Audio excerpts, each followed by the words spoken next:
Comment ils vont? Et si je te disais que Max Verstappen n'était pas candidat au titre, que la bataille pour le championnat pourrait être entre Lando et Lewis, et qu'Alpine pourrait faire un retour tonitruant? Tu me croirais? Après ces tests de pré-saison, tout ça est possible. Je suis pas en train de te dire que ça va arriver, mais ça présage d'une saison incroyable. En tout cas, ce qui est à peu près sûr, c'est que c'est hyper serré les gars. À la suite de ces essais, comme prévu, il est hyper dur de savoir qui est devant, que ce soit parmi les top teams ou dans le midfield. Alors il y en a bien qui tirent leur épingle du jeu de ce qu'on a vu, on va voir ça en détail ensemble, mais rien n'est écrit dans le marbre. Dans cette vidéo, on fait le bilan de ces essais, on va parler des temps, du roulage, et surtout je vais me mouiller avec une hiérarchie potentielle. Allez, on en parle. Vous êtes toujours plus de 40% à regarder les vidéos sans être abonné, et ça, c'est pas cool. Pour remédier à ça, abonne-toi, laisse-moi un grand pouce levé et profite de la vidéo.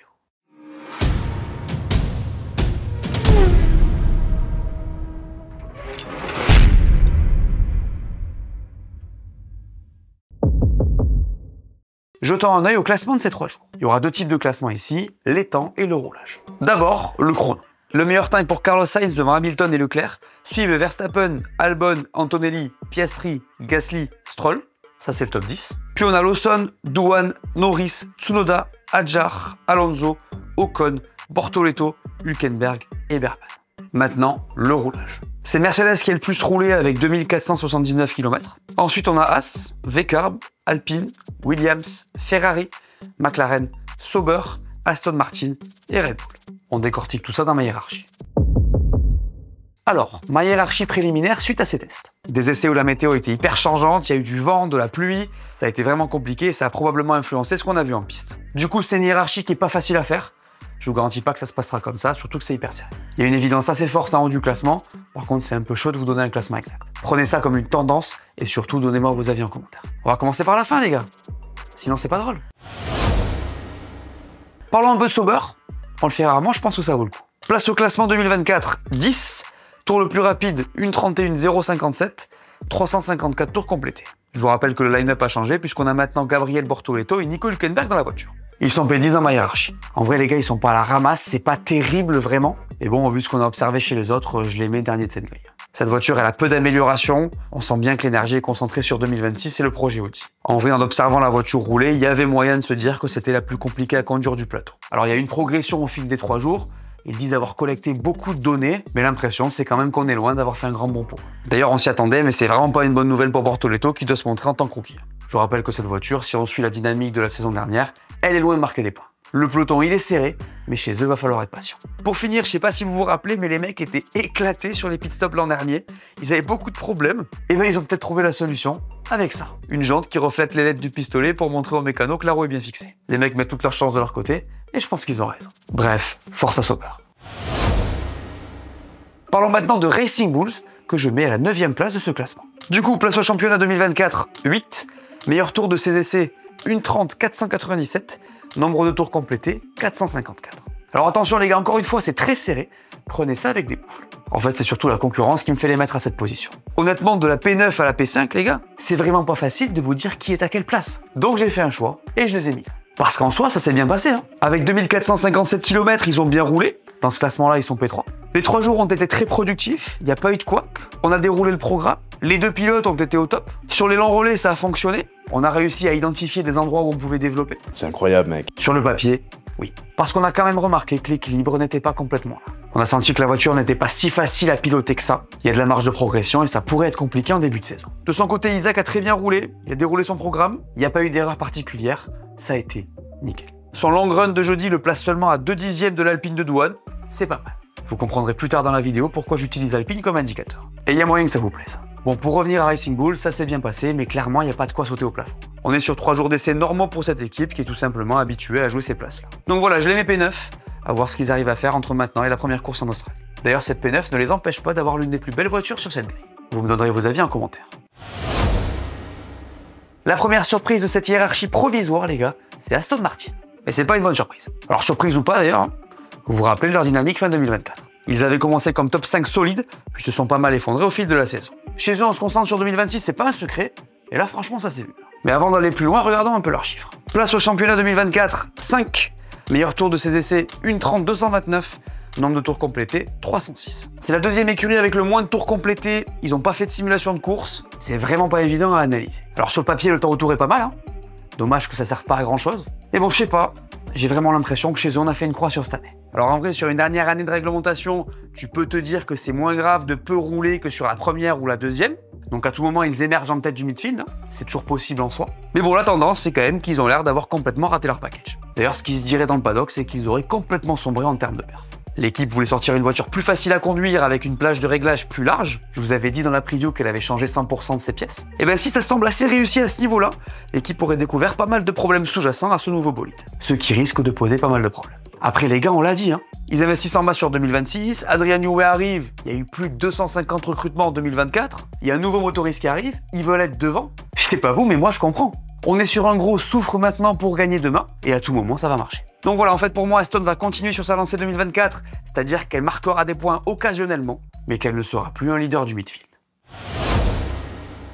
P7 dans cette liste, messieurs dames. As. Chez eux, les chiffres, ça donne quoi? Place au championnat 2024, 7. Meilleur tour de ses essais, 1:30 728. Nombre de tours complétés, 457. Alors là, on a un sujet intéressant, parce que As fait partie des équipes qui ont montré de bonnes choses sur ses essais. Je m'explique. Vous le savez, quand on teste, on met des pneus différents, on change les réglages, on met plus ou moins d'essence. Et ben As, pour le coup, ça a roulé avec pas mal d'essence sur ces 3 jours. Ça veut dire quoi? Ça veut dire qu'on n'a pas vu le vrai rythme de cette voiture. Et oui, j'ai mis parce que plus tu roules avec de l'essence, plus la voiture est lourde, et moins tu vas vite. Incroyable, non? Les gars, ils avaient déjà fait le coup de l'an dernier avec cette stratégie, tout ça pour finir la saison avec la 5e voiture du plateau. Je ne me referai pas avoir. J'espère que vous non plus, parce qu'il y a de quoi être satisfait pour eux. Sur le jour 3, la simulation de course d'Esteban a été particulièrement bonne. Il semblerait que dans ce domaine, il soit devant Williams et Alpine. Je vous avais dit que c'était serré cette histoire. Donc va falloir compter avec eux. Chez As, tout le monde était content, ils ont déroulé le programme, les rivaux ont été impressionnés. Ça sent plutôt bon. Les gars, cette écurie a cette fâcheuse tendance à agir dans l'ombre. Je sais pas pourquoi, mais nous-mêmes, on tend à ne pas assez les considérer. Je ne ferai pas cette erreur cette saison, et j'espère que vous non plus. Il y a une autre équipe qui a impressionné sur ces tests, c'est Williams. Leur place au championnat 2024, 9. Meilleur tour de ses essais, 1:29 434. Nombre de tours complétés, 395. Meilleur temps des 3 jours, un roulage solide. C'est propre et on s'y attendait pas vraiment. Alors vous allez me dire, mais t'as dit que les temps ça comptait pas sur les tests. Nanani, nanana. C'est vrai, mais attention. Le temps de Sainz sur ces tests, les gars, il est 8 dixièmes plus rapide que le meilleur temps de l'équipe en qualif l'an dernier. Alors oui, il a probablement été réalisé avec peu d'essence. Au point où on en est, on s'en doute. Mais en vrai, un tour comme ça, faut être capable de le sortir. Les gars, cette voiture était très bien dans le deuxième secteur, qui est long, complet, et qui comporte des virages à moyenne vitesse. Attention à ça. Alors je suis peut-être un peu optimiste en les mettant devant As, les gars. En vrai, les longs relais se sont pas forcément hyper bien passés. Albon a eu des soucis sur la simulation de course vendredi. Ils ont quand même l'air d'avoir quelques soucis avec la dégradation. Mais bon, vous savez quoi? Il y a une bonne énergie autour de cette équipe. Ça me fait kiffer. Et puis en vrai, s'ils ont claqué le meilleur tour pour impressionner les sponsors, on le saura très vite. Avec Sainz et Albon, on sent un vent de fraîcheur sur cette équipe. Il y a beaucoup de changements en arrière-plan. J'ai envie de croire à un jump dans le midfield pour eux. Honnêtement, de ce que j'ai vu, c'est assez réaliste et tant mieux. Parlons maintenant d'Alpine. Place au championnat 2024, 6. Meilleur tour de ses essais, 1:30 040. Nombre de tours complétés, 405. Vous vous rappelez de ce qu'on se disait il y a un an? Que la voiture était en queue de peloton, qu'on avait perdu de la perf à mort, on tirait tous la gueule à raison. Et ben la suite de ces tests, c'est le jour et la nuit, les gars. La voiture a l'air d'être une bonne évolution de celle qui a fortement étonné fin 2024, et elle a l'air de bien rouler. Je vais pas passer par 4 chemins. Alpine se positionne comme l'un des leaders du midfield. Avec des apparitions en Q3 possibles, des points, la totale quoi. Sur ces 3 jours, on a vu des mines presque réjouies. Un Pierre Gasly tout sourire, encore une fois, à l'opposé de ce qu'on a vu l'an dernier. Les gars, on est en train de se demander si avec le switch vers 2026 de certains top teams, on ne peut pas voir Alpine aller titiller le top 4. Alors évidemment, je veux pas m'avancer, j'ai aucune envie de vous chanter la messe et de vous faire espérer. Vous avez assez souffert avec cette équipe, j'en suis conscient. Mais bon, les échos sont ce qu'ils sont, et ils pourraient donc être les meilleurs des autres. Alors après, je sais que l'intérêt pour cette équipe a diminué, que c'est pas évident de les supporter après tout ce qui s'est passé. Et bon, en vrai, l'équipe reste française et à tout moment, on va avoir de bonnes surprises. Briatore l'a dit, ils doivent redevenir compétitifs, agressifs. Je vous rappelle que la 525 utilise un châssis de 2024 recyclé. Pour parler des pilotes, Pierre Gasly, c'est toujours pareil, hein. Solide. Leader de cette équipe, tranquille. Et Douane, il a bien roulé aussi. Alors il va probablement sauter au profit de Colapinto. Je suis pas en train de vous raconter des secrets. Mais bon, solide aussi sur ses tests de pré-saison. Donc voilà, pour Alpine, ça s'est très bien passé. Et on pourrait avoir une belle surprise à Melbourne. Red Bull, c'est pas évident. Avant d'avancer, on se fait leur donner sur ses essais. Place au championnat 2024, 3. Meilleur tour de ses essais, 1:29 556. Nombre de tours complétés, 304. Vous avez capté le dernier chiffre? Pas évident. Parce que c'est l'équipe qui a le moins roulé, tout simplement. Alors là encore, il n'y a pas que ça, hein. On va en parler. Et bon, c'était pas forcément 3 jours faciles. Il y a eu des spins, des mines un peu déconfites parfois. On a un peu l'impression que la trajectoire continue dans la même direction pour eux. Alors le Tour de Max réalisé vendredi montre que cette voiture n'est pas à jeter. Clairement pas et loin de moi cette idée. Mais bon, quand on se rappelle de la dynamique de l'équipe l'an dernier et de sa dépendance aux exploits de Max, on ne peut pas s'empêcher de penser qu'on est dans une continuité. La seule simulation de course qu'ils ont faite, c'était jeudi matin. Du coup, pas facile de les comparer avec les autres top teams, puisqu'elles les ont faites à d'autres moments et dans d'autres conditions. D'ailleurs, c'était Lawson au volant et ça s'est pas non plus hyper bien passé. Il était presque à 1 seconde autour de la simulation de course que Norris a faite plus tard. Alors encore une fois, difficile de comparer, mais bon, ça fait mal. Après, je pense vraiment pas que c'est ce qu'on verra à Melbourne. En tout cas, ça m'étonnerait fortement. D'ailleurs, en soi, encore une fois, Max a eu l'air de beaucoup mieux s'en sortir que Liam avec cette voiture. Il a dit être content, que cette voiture permettrait sûrement une plage de réglage plus large. La RB20, on va pas se mentir, c'était une diva. D'ailleurs, c'est vrai que paradoxalement, cette voiture ressemble beaucoup à sa devancière. Les changements plus drastiques seraient non visibles, je vous l'avais dit dans cette vidéo. Quoi qu'il en soit, j'ai quand même l'impression que ça n'a pas hyper bien fonctionné pour. Après les gars, je vous le dis à nouveau, c'est serré et c'est hyper difficile de vous dire ce qu'il en est vraiment. Si vous lisez juste les déclats de Max, vous allez vous rendre compte que le mec est ok. D'ailleurs, les problèmes, vaut mieux les rencontrer pendant les tests. Ils ont quand même 2 semaines pour bosser avant le premier GP. Donc en vrai, je m'inquiète pas pour eux. C'était pas leurs essais les plus faciles, mais je pense qu'il n'y a aucune raison de paniquer. Vous pensez quoi de la perte de Red Bull? Bon, bah tout se passe bien pour Mercedes, hein. Ça a l'air d'aller. Jetons un œil aux chiffres. Place au championnat 2024, 4. Meilleur tour de ses essais, 1,29,545. Nombre de tours complétés, 458. Vous avez bien lu. Merco est non seulement l'écurie qui a le plus roulé sur ses tests, mais George Russell en a aussi signé le meilleur temps. Alors les temps ne comptent pas beaucoup, je l'ai dit, mais on a quand même l'impression que ça a bien fonctionné pour eux à Bahreïn. En sortant, tout le monde a dit que c'était 3 jours positifs, qu'il restait du travail, mais que la voiture répondait bien. La simulation de course d'Antonelli était au niveau de celle de Leclerc le jeudi, très proche de celle de Norris et dans les mêmes écarts que ce qu'a fait Russell avec Piastri. C'est positif. Alors après, il y a un truc qu'on ne saura que plus tard, c'est si les conditions fraîches de Bahreïn n'ont pas été dans le sens des qualités de leur voiture. Je vous rappelle qu'ils avaient des problèmes de surchauffe pneumatique quand il faisait chaud. Mais ça, on saura plus tard. Ce qu'on sait, c'est que Russell a dit que sur les dernières années, il savait quand la voiture était pas bonne. Là, il l'a pas dit. Voilà. Pour finir, les gars, faut absolument souligner l'aisance avec laquelle Antonelli a tourné dans cette voiture. On avait l'impression que le gars avait fait ça toute sa vie. Je vous rappelle que le gars est né en 2006. J'ai vraiment hâte de le voir sur un Grand Prix, mais sur ces tests, c'était impressionnant. En vrai, les longs relais, c'était quelque chose. Vous avez capté ce que je vous ai dit par rapport au temps de Norris. Ça y est, je suis hypé. Bref, on saute pas au plafond, mais chez Merco, on a l'air d'avoir avancé. Il y a beaucoup de choses à dire sur Ferrari, les gars. Il y a du bon et du moins bon. D'abord, regardons les chiffres. Place au championnat 2024, 2. Meilleur tour de ses essais, 1,29,379. Nombre de tours complétés, 382. Du bon parce que cette Ferrari s'est globalement bien comportée, qu'il est possible que les conditions ne l'aient pas favorisée. Et du moins bon parce qu'on a clairement du mal à avoir de la visibilité sur la perf. Ça reste positif quand même. Les deux pilotes ont bien roulé avec 2 temps qui les auraient mis P2 sur la grille l'an dernier. Lewis a fait de super débuts, je me remets toujours pas de le voir en rouge les gars. Et puis normalement, on a roulé avec pas mal d'essence. Les longs relais ont été bons, proches de McLaren, même si encore une fois, les conditions ne nous permettent pas de tirer de grandes conclusions. Donc un package solide a priori, dans la continuité de ce qu'on a vu l'an dernier. Mais il y a un mais. Le langage corporel n'était pas non plus au top sur ces 3 jours. On a pu sentir un peu de frustration parfois, et pas des grands sourires. Après les gars, sous Fred Vasseur, c'est calme, posé, c'est aussi comme ça. En fait, j'ai l'impression qu'on n'a pas passé les meilleurs 3 jours du monde, mais qu'on sait qu'on a une bonne voiture qui a du potentiel et qu'on va pouvoir capitaliser dessus tout au long de la saison. En gros, Lewis ne va pas commencer sa carrière chez Ferrari avec la meilleure voiture du plateau, mais il va avoir de quoi se montrer très fort et potentiellement jouer le titre en fin de saison. 24 Grands Prix, les gars, c'est long. Je suis pas sûr d'avoir besoin de vous le rappeler. Bref, Lewis a fait ses débuts avec Ferrari, Charles est toujours solide, la Scuderia ne devrait pas commencer avec la meilleure voiture, mais c'est une longue saison où tout est possible et il y a moyen qu'il joue la gagne très vite. Vous y croyez à Ferrari? Parlons maintenant de l'équipe qui fait peur à tout le monde, McLaren.